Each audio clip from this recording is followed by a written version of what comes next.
우리 지역 주민들의 목소리를 들어보는 여론은 지금 시간입니다. 국회의원 선거를 앞두고 유권자가 후보자에게 바라는 점은 무엇인지 살펴보고 있는데요. 미래 세대인 청년층이 바라는 점은 무엇인지 직접 들어봤습니다. 정승환 기자의 보도입니다. 2030 세대는 청년층의 피부에 와닿는 현실적인 정책과 관심을 요구했습니다.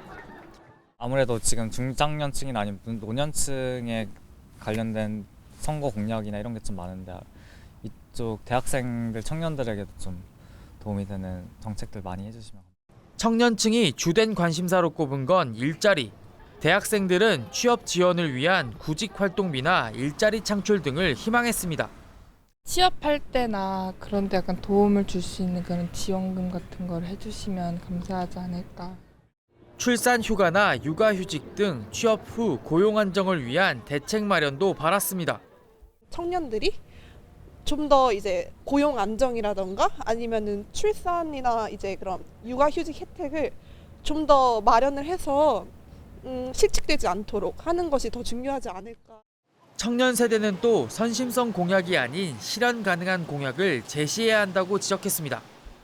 이런 많은 후보자분들이 이렇게 포퓰리즘으로 이렇게 내세우고 있는데 말로만 이렇게 포퓰리즘으로 내세우지 말고 경기도 지역에서 보면은 이런 청년 이런 교통비 지원이나 이런 사업들이 많이 지원되고 있는데 강원도에서는 전무한 실정이거든요.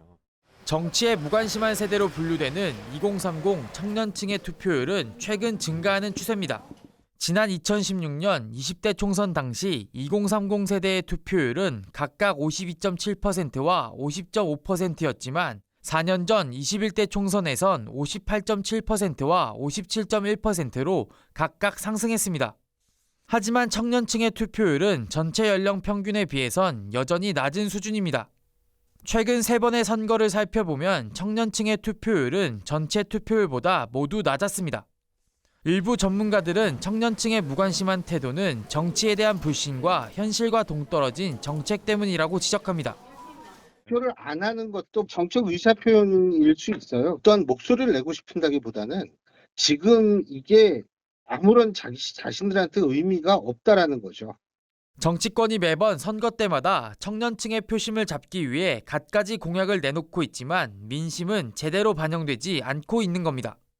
이번 총선에서 청년층의 목소리를 대변할 2030 세대 후보는 전체 지역구 후보 694명 중 37명에 불과했습니다. 전체에서 차지하는 비중은 5.3%인데 지난 총선 당시 6.1%보다도 적은 수치입니다. 헬로티비 뉴스 정승환입니다.